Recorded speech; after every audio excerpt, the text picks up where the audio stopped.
പഴക്കമുള്ള ഇതാണ്. കട്ടാക്കി കാണി.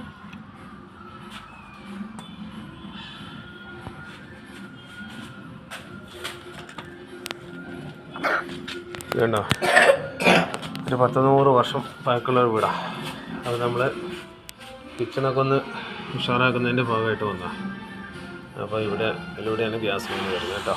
കോപ്പർ പൈപ്പ് ഇട്ടാണ് നമ്മൾ ഗ്യാസ് ലൈൻ ചെയ്യുന്നത് ഇതാട്ടോ. ഇവിടെ വാൽവും കാര്യങ്ങളൊക്കെ സെറ്റ് ചെയ്തിട്ടുണ്ട്.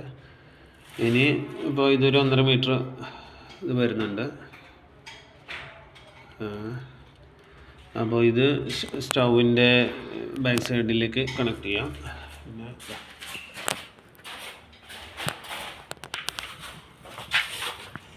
കേട്ടോ അതിനടിയിൽ കൂടെ ഇങ്ങനെ പോയിട്ടുണ്ട് കേട്ടോ.